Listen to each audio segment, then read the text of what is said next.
You hear me every time I touch your side of town,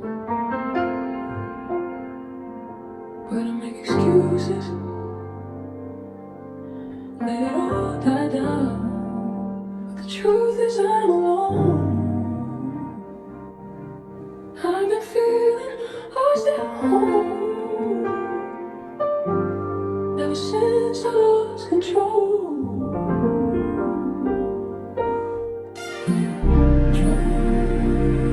I lost control.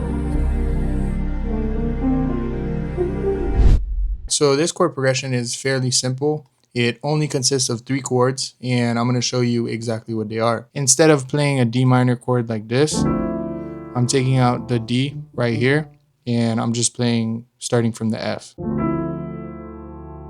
And then it goes into a A minor chord.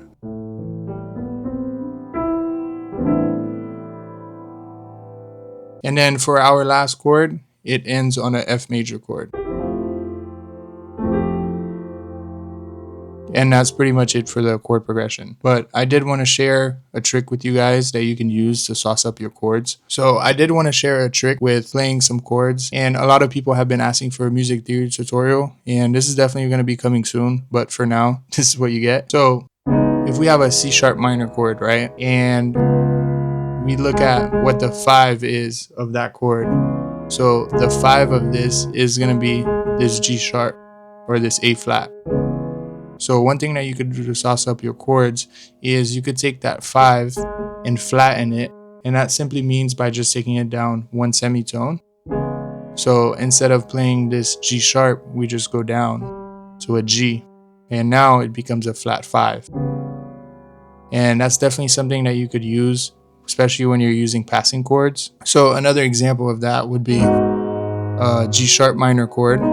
So what we have to do is just identify our 5, which is going to be our E flat. So if we just flatten it to a D, this is how it sounds now.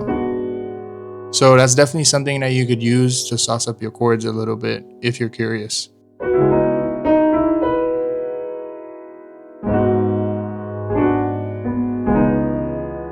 And one example of that would be in Poppy's Home, especially starting off with the first chord, which is the same chord that we start off with. But going into their second chord, they utilize that flat 5.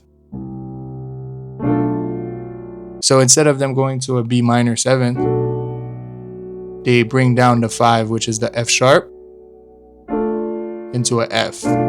So now it becomes a flat 5.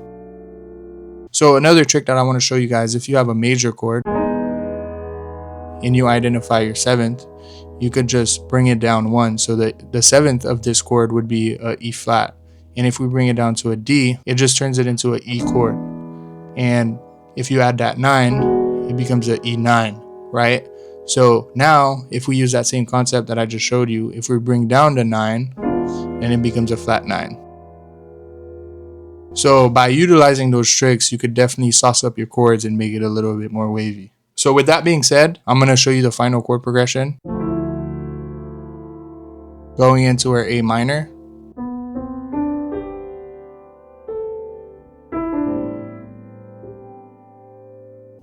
Into a F major.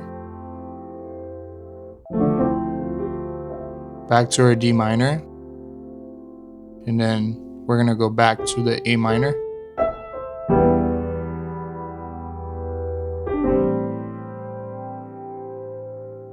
Now we're in FL, and I'm going to show you how I kind of like sauced it up a little bit. I just kind of added those notes. We're in A minor, so I'm only using the white notes. So this is our first chord, and we have those little notes running up.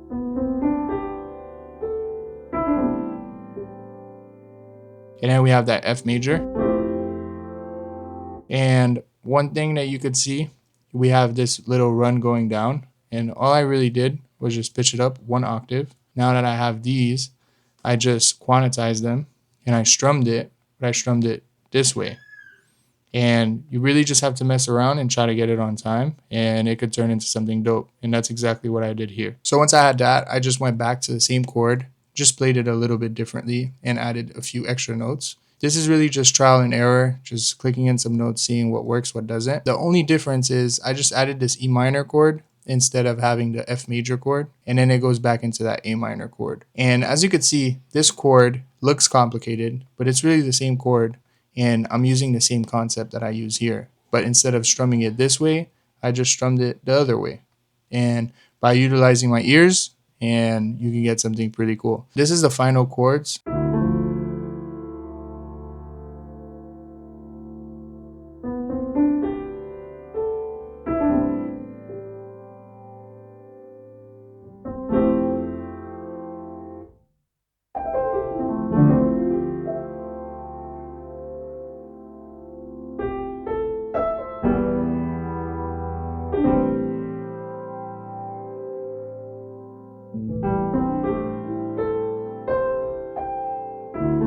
So once we had that, I just rendered out the piano and I pitched down the sample to 2 semitones. I am using this vintage verb, the Shep 73, to take out some lows. And then I'm using this tape recorder, the colorful keys preset. And then last but not least, I'm using this J37. And then I just rendered it as an audio. So for the next part, I just sang some lyrics, as you could see. I just recorded some and I sent it over to a singer. We were able to come up with this. You hear me every time I touch your side of town,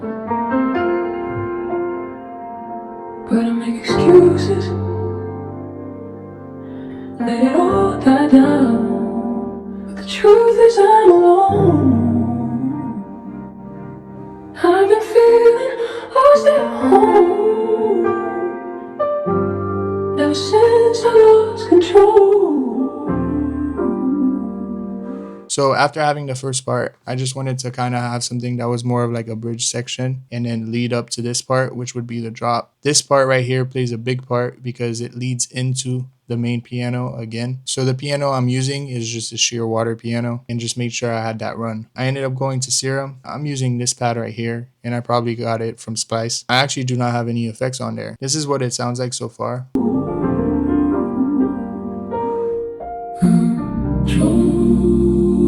I lost control of you.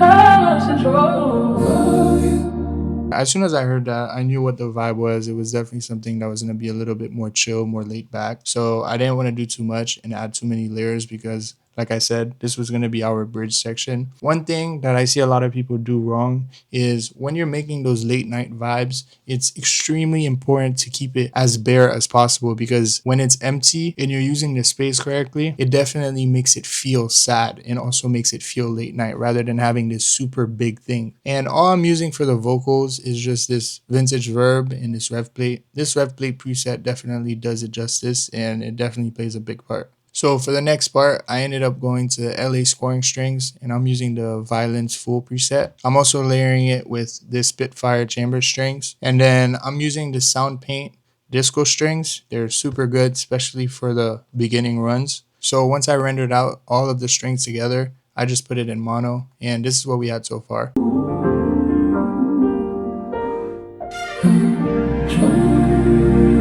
I lost control of you.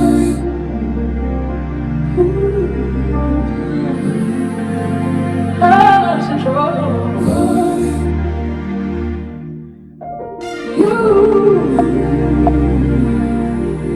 One thing that you could see that is extremely important about the sample is I muted all of the sounds and I only kept the piano runs just to emphasize that point. So using the silence, making sure that you have the silence right here and utilizing that run can definitely play a big part in using the silence the correct way, and also emphasizing that point a little bit more.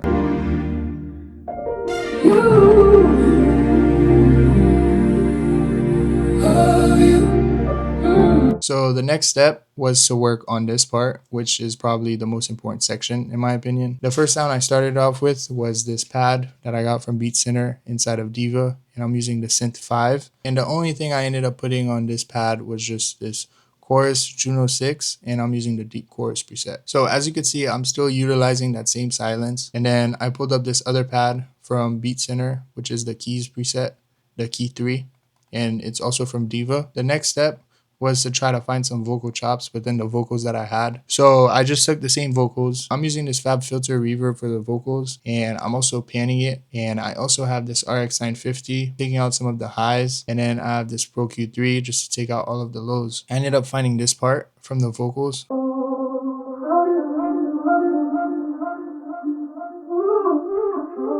And I highly recommend you to do the chops with the effects on the vocals, because it could lead into finding something a little bit more interesting that you wouldn't think to do. By doing that, I was able to get this.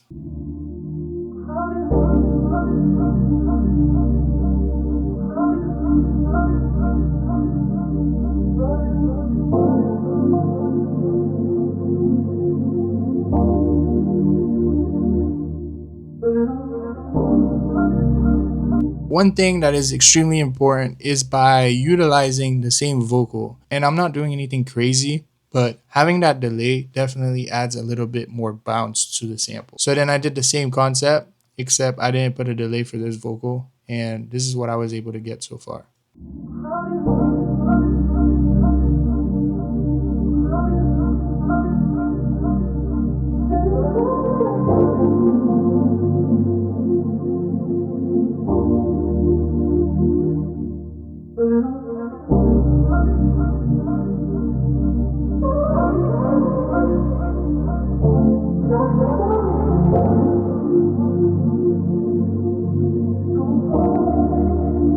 And this is the same mixer preset, just without the delay. And then the next step was to pull up Lounge Lizard. I'm going to show you exactly what I did. I just played the chord progression, but I just added this chord right here, which I think plays a big part.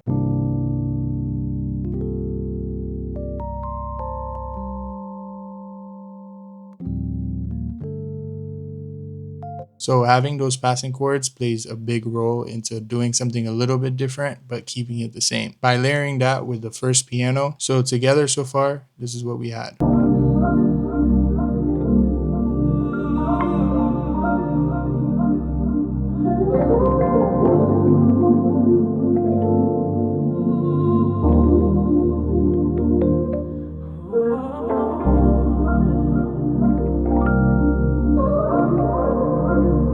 One thing that I want to emphasize about this MIDI is how I was able to stop and not use anything right here in order to utilize that empty space again and just make it very well known. So then the next part was just to reverse the piano, and that's exactly what I did.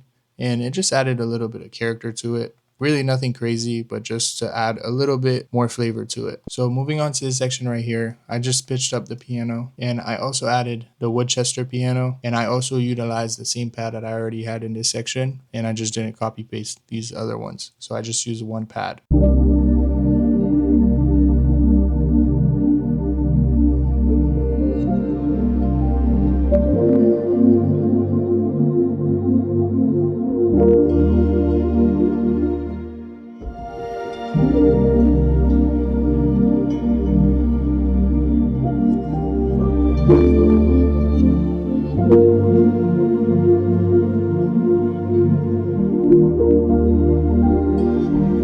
And then I ended up going to UVI Workstation, and I'm using this saxophone right here.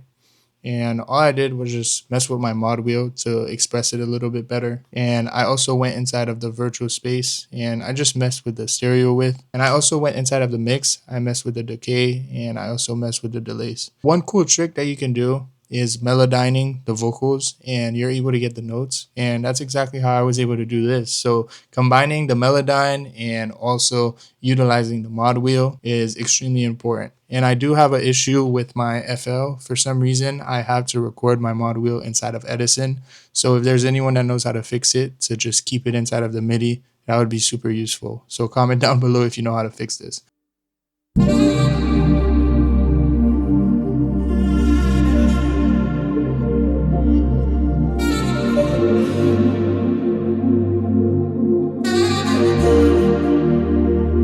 And all I did here is just reverse the same saxophone, just to add a little bit of ear candy for real.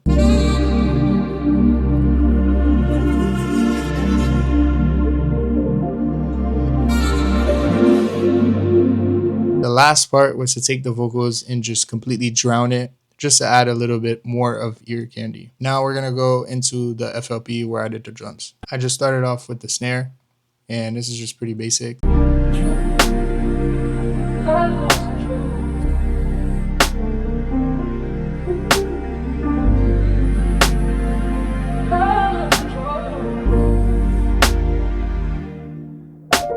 And then we added some hi-hats.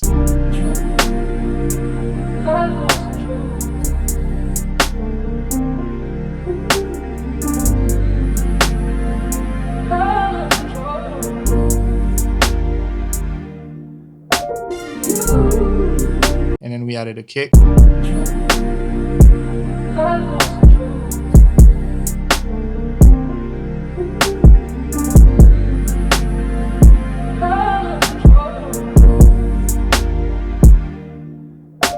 Finally, an 808.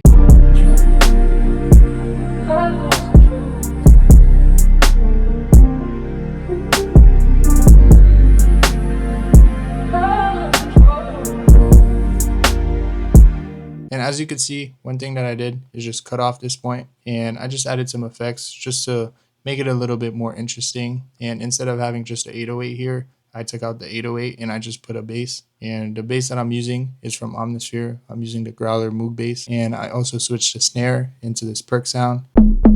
This is how it sounds.